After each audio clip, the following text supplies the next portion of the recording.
Johnston, new coach here with Proven Fitness. I'm really excited to be on the team with Shane and Tia and work with all these guys at Trivium, Brooke, Alec, Street, and Will. We're really looking forward to the 2021 season to get these guys exactly where they need to be with coaching. I've been coaching CrossFit for the last 5 years. I started in Michigan at a couple affiliates there and worked at CrossFit OC3 for the last couple years before that. Before meeting Tia and Shane, I'm really excited to work with some higher level athletes and moving forward with these guys. I'm Brooke Wells. I'm training at CrossFit Trivium in Nashville right now. So I moved to Nashville in July, and it's been really awesome having like more training partners. At first, it was just Will and I for a little bit, and then we added Alec and Street. So that has been an absolute blast, and I really think that has like helped my performance as an athlete. Just like, I wouldn't say we're competing every day, but we both want to make each other better, like all of us. We're training to be better ourselves, but by like pushing each other, we're making each other better, and like just kind of like after the workout, debriefing everything. You can learn so much from other people.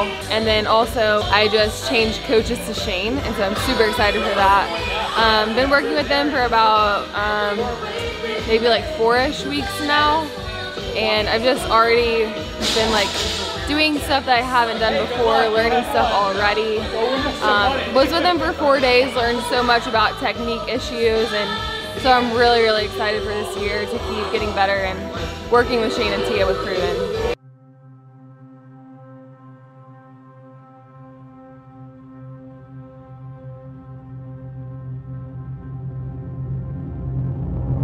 What's up, I'm Alec Smith. I am a CrossFit athlete. I've been to the games 2 times individually, 1 time on a team, and just moved to Nashville a couple months ago, so I'm super excited to be training with Brooke and Will and the crew here. We have been doing CrossFit for about 10 years now, and deciding to go back to individual this year, and really excited about it. So I had a lot of fun on the team last year, and it was super rewarding, but I think I get a little bit more out of competing individually than I do on a team. And I just want to kind of prove to myself that I do deserve to be at the games individually. So I'm going to give it a shot this year and see how it goes, but I just want to prove to myself that I'm good enough. Yeah, I qualified 3 years ago for my first games, 2 years ago for my second. I didn't do as well as I had hoped to at the games. And I think it's just because I didn't have like a steady training routine. I've never really been in a routine. It's kind of been like, I'll piece together stuff and do it on my own. I've never had a coach. So I'm really excited this year to have Shane and the Proven team in my corner this year.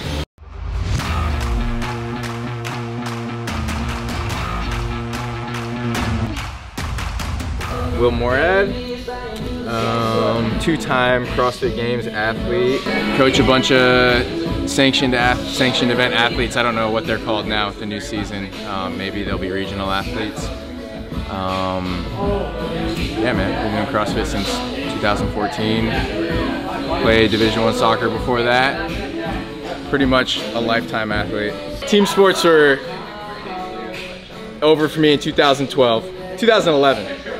So at Proven, we're really working on full warm-ups to get the athletes ready to go, both mentally and physically. So what they're doing right now is ramping their way up intensity-wise while they move through the warm-up. So they'll start at a lower intensity with the row and the strict press, and then move up to jerks and a higher intensity row as they go. I never warmed up, but it's been good. Like, I feel good going into like whatever I'm doing. I guess I'd jump on a bike and like bike for a couple minutes, but like other than that, I wouldn't do like full warm-ups like this. But it's definitely needed, especially since I'm getting a little bit older. My body's like, you need to warm up more. We're doing clean and jerks, a little higher percentage, so we're going up to 80 for triples. They haven't been doing a lot of weightlifting so far, so it'll be interesting to see them test those higher percentages. Excited to see where their form might break down or where it may not. I don't know their max numbers, so once we get those numbers on the board, it'll be interesting to see where they either break down in the jerk or the clean, since there'll be discrepancies individually. Alright, it's time to play a game of charades. Acting out, I'm blacking out, I'm backing out, the wretched out. Cat is out, back in the back of the hack, and I smash him out. Better have a gasket out when them dudes start clapping out. Although I never shot nobody, this is what I rap about. Gangster, but don't know the definition. Never was sent to prison and lie in my composition. Rapping about my smithing, but wouldn't shoot with a mask on if I was the tooth guard on the distance. Rip shit, get it? You hate it, but but they fake it till I make it real. That's why my chain's heavy, but it's made of stainless steel. That's why I even got the nerve for me to speak on me pulling up in Porsches, but really drop a Nissan. Plus I rap about the weight I never moved up. Plus I'm not respected in this city I grew up. Surrounded with some dudes that have no future. Now tell me what I am.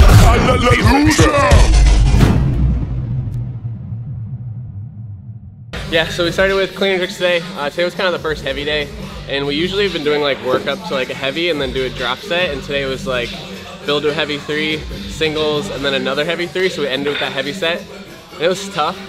We haven't been under that much weight in a few weeks, so it went good though. Happy with how it went. I got a little bit of a tightness going on in my back. I don't know if it's an injury, but just a little tight.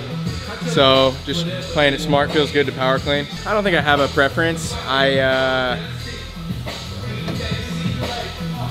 I like to listen to what my body wants. Like, yeah, I like barbell. I feel like at this point I'm just a workout guy.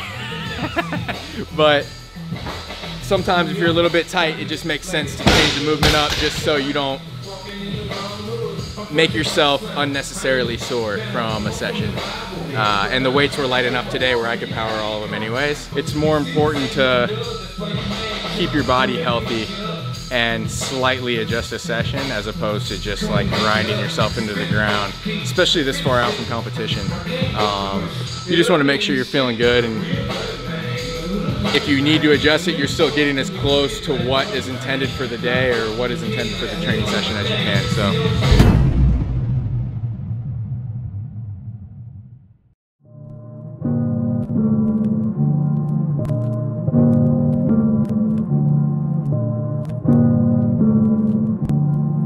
By my face, hey, don't got time to waste, yeah. I don't need permission, I'ma do it all today, yeah. They just can't believe it, man, that's all they gonna say. See these plays up on my Spotify, that's money in the bank on my face. Hey, don't got time to waste, yeah. I don't need permission, I'ma do it all today, yeah. They just can't believe it, man, that's all they gonna say. See these plays up on my Spotify, that's money in the bank. I did go out a little bit too hot. I kind of paced like that I would have 20 to 30 wall balls, but I ended up getting like 40 on my first round, and I was like, oh crap, I'm gonna have to like tone this back a little bit because there's no way I can maintain 40 for every round. And so from there I probably got like 2 to 3 less each round until the end, but I wouldn't say I fell off a ton, but I definitely could have paced it better. Are you an athlete that kind of goes out hot and tries to hold on, or do you? No, so that's the thing. I'm actually normally a very consistent, like I would rather like start slow and end like pretty fast. But ever since I've been training with Will, he's kind of like in a good and a bad way. Like sometimes I should just stay in my own lane and not try to race him. But we haven't been able to do that in probably like 2 or 3 months. So it was fun to kind of try to like push each other. Went out too hot, but it was still like fun time.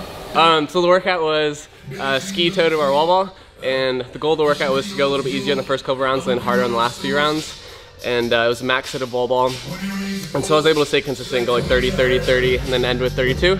And Brooke and Will took a different approach and kind of like went out hot. They like to push each other in the beginning. And I tried to pace and stay at the same numbers, and then they kind of like went hard and then died at the end. So it was a little bit of a different strategy. They still beat me rep-wise, but it was a good workout. It was tough. I don't think I've ever really hung on for a max set. I've done a set of 50 before and broken, but toes to bar are definitely the part of the workout that I try to kind of like stay relaxed and breathe on. If anything goes, it's my grip. So the main thing is just kind of like, sometimes I'll just like close my eyes and just like tell myself to breathe and relax on toes to bar. But yeah, that was a good part of the workout for me. That was good, man. I think it was well programmed. I think the time domains were perfect. First look, I was like, oh, 3.5, that's gonna be gnarly, but it ended up, since I didn't pace so well, I almost like bit off a little more than I can chew and then just held on, which is what I think I specifically need for wall ball building.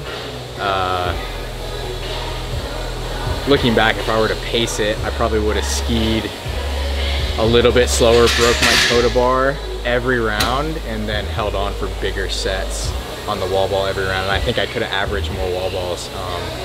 by skiing slower and breaking the toe to bar. So I think for me, I did what was best to develop the limits of my wall ball capacity, as opposed to like pacing it a little bit too much and being comfortable throughout the whole thing. Oh, that was good, man. I'm tired, right? That's why we do it.